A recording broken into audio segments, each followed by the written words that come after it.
anybody out that come in here. I don't care. Whether it's to the body, what else? Whether it's to the head, you getting knocked out, son. Real talk. I'm about to be the face of this boxing stuff. Let's talk about this right here. Right hook and that left hook puts him on stacking edge and face first on the mat. I don't even got too much to say. The fight done said it all. I don't got too much to say. Just know it's a different conversation. Why does it sound personal between you two? Come on.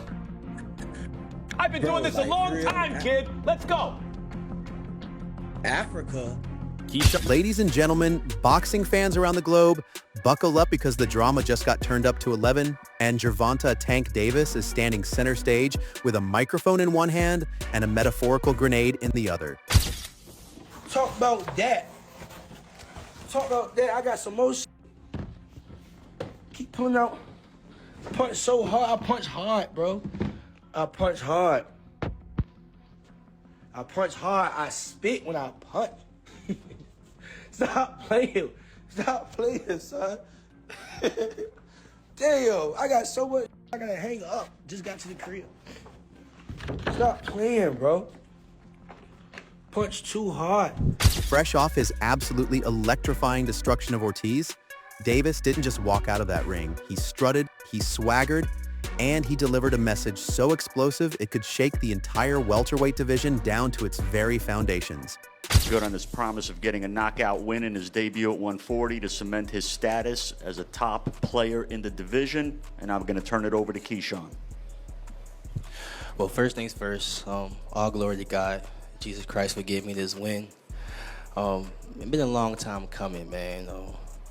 From my last fight all the way to tonight, man. It was a lot of twists and turns and up and downs and nights where I just didn't even want to do this anymore. And y'all don't know the half of like how I even got here tonight. The knockout artist extraordinaire looked directly into the camera, eyes blazing with that signature confidence we've all come to know and love, and made a promise that sent shockwaves rippling through the boxing world. He's coming for Devin Haney. And when that bell rings, 12-round knockout, like 12 round, like that was always my dream. So like to do it in an opponent like Jermaine Ortiz on my return in front of 20,000 fans, that's God, bro. That's God. I feel like he turned my whole career around. And now it's just continue to just keep trusting in him, you know, that he's gonna do even bigger things for me. And I'm here, man. I'm back, and I'm better, just like I promised y'all. Also, I promised y'all a knockout, and I got y'all that. And also, I want y'all to give me more credit. My last 3 opponents never been stopped before, never been dropped before. Limos, Baranchik, now Jermaine, and I moved up in weight and stopped them. So it's like, bro, I'm real, bro. I'm for real. And put anybody in there in front of me, I'm gonna say the same thing. I'm gonna stop them. Put your money on it. somebody's getting put to sleep. This isn't just trash talk, folks. This is a declaration of war wrapped in silk gloves and delivered with the kind of swagger that only Tank Davis can pull off. The man is promising fireworks, devastation, and highlight reel knockouts. And honestly, when has Tank ever failed to deliver on his promises inside that squared circle? The answer, my friends, is never. You called out Devin Haney.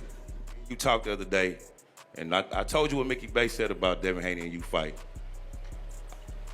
I talked with somebody that you might know from when you were younger, Coach Sean, from Norfolk, Virginia.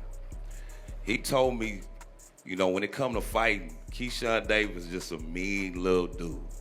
Like, you can come, you want to box and do all that. He love to fight.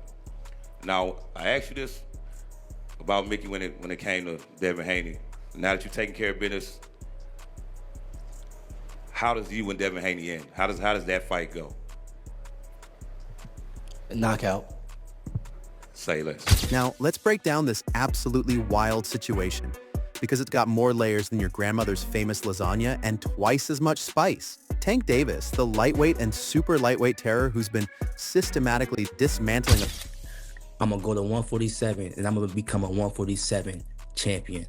And then I'm going to defend it against somebody at 147. Devin Haney? Who at 147? Is it Devin Haney? Yeah. Because that's a pound for pound brother right now. And we asked you, who's a fight that's going to put you on that pound for pound list? Devin Haney's at 147, right? And he got a belt. Now he is, yeah. And you say you want 147? I mean, what we doing? What we talking about? Names. You talking about January 31st. I'm gonna look great, God willing, and in the future, we going big. Keyshawn Davis has made it clear he's ready to face anyone, aiming straight for the top of the sport. He's a superstar. You asking that question. I felt like that's what it was. But go ahead. Yeah, like at the end of the day, I'm ready to fight anybody. So I'm going for the stars. And I know Devin Haney is the same fighter from when he was at 35. He's the same fighter when he was at 40. Now he's at 40. So he ain't nothing changed. But his weight, you know what I'm saying? I will knock Devin Haney out, guaranteed. You know, I just feel like, shouts out to Devin, though. You do your thing. Like, I have no problem against you, bro. But we talking business right now. I will knock Devin out for sure. For sure. You don't think he's hitting a little harder at 47 than he was at 35 and 40 growing into that weight? That's a no. It looked like it. It looked like it.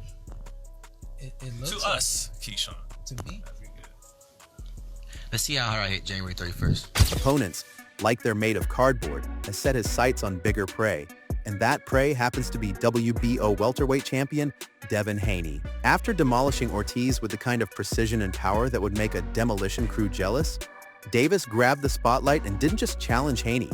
When asked if he considers himself a big enough star for Devin Haney to want the fight, Keyshawn Davis confidently replied that he can sell the fight anywhere in the world. He emphasized that his talent, fan appeal, and recent performances make him a marketable and exciting opponent for any top-level fighter. You think you're already a bright enough star that he'd be willing to take? Because, you know, as a businessman, risk reward. You think you bring enough to the table that he'd want to take the fight? He would take the fight? Hopefully, bro. I hope he would take the fight. In terms of answering your question, a bright enough star, he's already entertaining me on Twitter and social media and stuff like that. So I guess he sees some money potential in this fight right here. But what I would like to do is I would like to become champion, because that just speaks for itself. Once I come to the champion with the table, you can't play with me. You know what I'm saying? Like, everybody know me. People know me. I can go to the UK and sell. Like, I can go anywhere and sell. My first main event, I sold 10,000 tickets. I sell, period. You know what I'm saying? That's why he's entertaining me, because I am a star. But when I come with that world title, whether I beat Dalton Smith or I go move up a weight and beat Lewis Crocker, once I come with them world titles, it's just... He straight up guaranteed that their inevitable showdown would end with Haney staring up at the arena lights, wondering what truck just hit him. It's gonna be a knockout, Tank proclaimed, with the kind of certainty most people reserve for saying the sun will rise tomorrow. He's planning to climb up to the welterweight division at 147. The entire boxing public was making Devin into something a lot bigger than he is. I mean, Devin was doing that.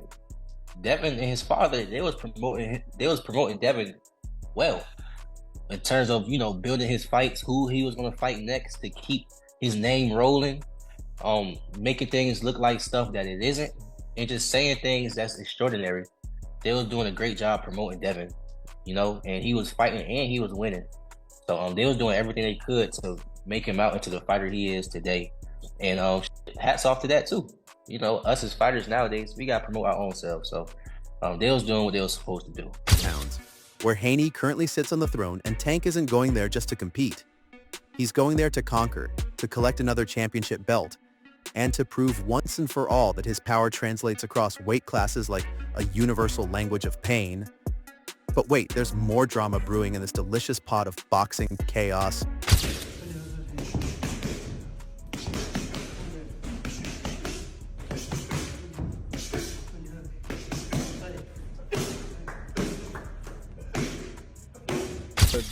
Let's do it. You know, I know he's dealing with some legal issues. I don't know what happened. He said he had to turn himself in, but I believe he tweeted like, Keyshawn, let's do it. I mean, He said that? Yeah, but he tweeted like something like that. Yeah. Well, you know, it was in my DMs. We already was talking about it before he even hit the media, so I know it's going to happen in 2026. And you're good going straight to Devin in your first fight at 47? Tank Davis, never one to hold back his opinions, dropped some seriously juicy commentary about Haney's development as a fighter. And let me tell you, he did not come to play nice. According to Tank, Devin Haney's power hasn't evolved or improved despite the move up in weight. Which people were going crazy over it. He was just a teen when that happened. How do you feel like his boxing skills have improved since? I think he was best on his game when he was that age. I think he was like 17. I wasn't that much older than him. I think we probably like 3 years older, apart. But I feel as though he slowed down. All that partying and drinking and stuff slowed him down. For a little while. How was that? It was amazing, bro. Nothing but family in there. Training alongside fighters like Zay Quinn, Raymond Forward, Kelvin Davis, Keyshawn Davis. It was amazing, bro. And the rest of our families together. It's really our first time actually really being together like this. Like as far as both our families come together. So it was definitely different, but it was amazing. How is that like beneficial, right? Like having familiar faces, that good work. From Zaquan to Keyshawn, obviously from Zaquan to Shakur, like I'm sure you're in the ring sparring with these guys. What's that like maybe mentally kind of going into this fight as opposed to maybe not having that kind of same camp situation in other camps? Well, for me, I'm a professional when it comes to me actually fighting in the ring. I'm going to always make sure I do what I need to do to prepare to go into a fight. So like, just as far as like the energy, transferring from camp over to fight week, that part been amazing, but as far as me always getting prepared for a fight, nothing really changed. in the boxing world is basically like saying someone brought a water gun to a bazooka fight. Davis is betting everything on his bone-crushing knockout power being the ultimate equalizer. And he's so confident in his ability to put Haney on the canvas that he's practically selling tickets to the inevitable knockout party already. The audacity, the confidence, the sheer unfiltered belief in his own abilities is the stuff legends are made of. And whether you love Tank or think he's all talk, you cannot deny that the man brings entertainment value that's off the charts. But the question about the big fight is a real one. Like, if you look at what you're now at 140 pounds, right? Yep. Shakur, Stevenson, who you two are never going to fight. By the way, once upon a time, Kenny Norton and Joe Frazier had the same trainer, and they said they would never fight. But man, if it ever made sense, if they were the two guys left standing, they'd have had to. The Klitschko's never fought; they were brothers, right? Even when they ran the division.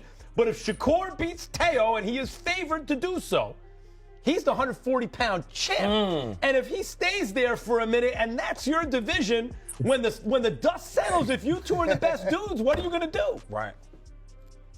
I mean, I'm gonna tell you like this, Max. Look, I'm 26 years old. I see the boxing landscape. I understand Shakur will be 140 champ, and that's my division. I feel like boxing is my division. I feel I can really do whatever I want to do, and I know what I want to do after I beat Jermaine. I want to go to 147 and get a 147 title. Oh. He's not just fighting opponents. He's creating must-see television, pay-per-view gold, and water cooler moments that'll have everyone talking for weeks. Speaking of talking, let's address the elephant in the room wearing designer sneakers and a championship belt. Marketability. Tank Davis knows he's not just a fighter, he's a brand. I think that would be the most common answer is Shakur outpoints him in a very competitive fight. Beats him. What then? What then for you and Teo? For the businessman, huh?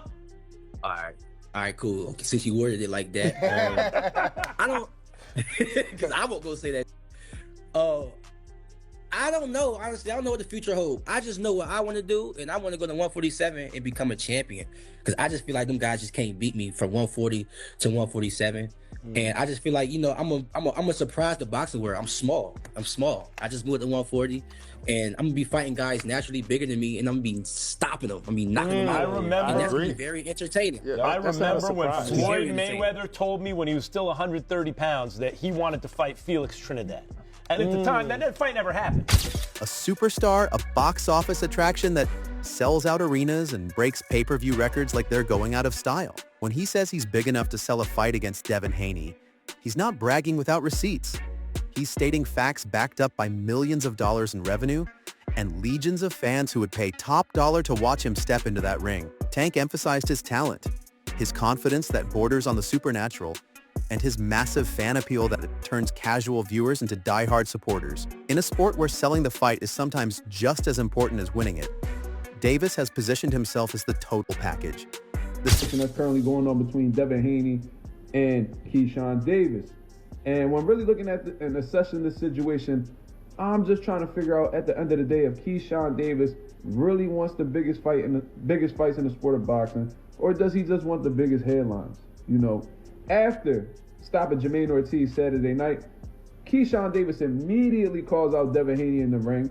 And I'm not gonna lie to y'all, that's a real fight for the sport. A true chess match with Keyshawn Davis's elite timing, sharp and accurate punching, understanding of range, and solid defense being tested against Devin the Dream Haney, elite jab, quick feet, fast hands, championship pedigree, and, you know, his high-level ring IQ.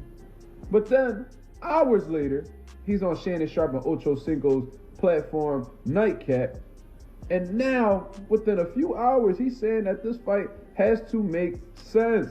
Shifting the conversation over to Lewis Crocker and talks with Eddie Hearn. And in my eyes, this is where the questions start. This isn't something that's even new either. You know, when we look at Keyshawn Davis's past, he said he was going to fight Edwin De Los Santos and Abdullah Mason just to miss weight, not stay in the division at 135, and end up fighting neither, while Abdullah Mason goes on to beat Sam Notes to take the title that was stripped from Keyshawn Davis. At some point, that stops feeling random and starts to feel like a pattern. Big call-outs, big buzz, then a pivot. And whether intentional or not, it makes me question how much Keyshawn truly wants these big fights. Because in boxing, at least from the fans' point of view, trust is built on consistency and, just as importantly, follow through. So, is Keyshawn Davis really wanting of the big fights, or is he merely a clout chaser? Can Keyshawn Davis actually knock out Devin Haney if they step in the ring? Drop your predictions in the comments. Skill to back up the talk, the personality to fill seats, and the knockout power to deliver those viral moments that dominate social media for days. He even gave props to Devin Haney and his father for their promotional prowess, acknowledging that they've done an absolutely stellar job building hype and crafting Haney's image, which makes the potential clash between these two promotional juggernauts even more tantalizing for fans and promoters alike. Now, here's where things get absolutely fascinating, because Devin Haney isn't the type to back down from a challenge. No, sir. The WBO welterweight champion publicly responded to Davis's fiery call-out, and guess what? He's game. Haney indicated he's more than open to making this fight happen, which means we could genuinely be witnessing the early stages of what might become one of the biggest boxing events in recent memory.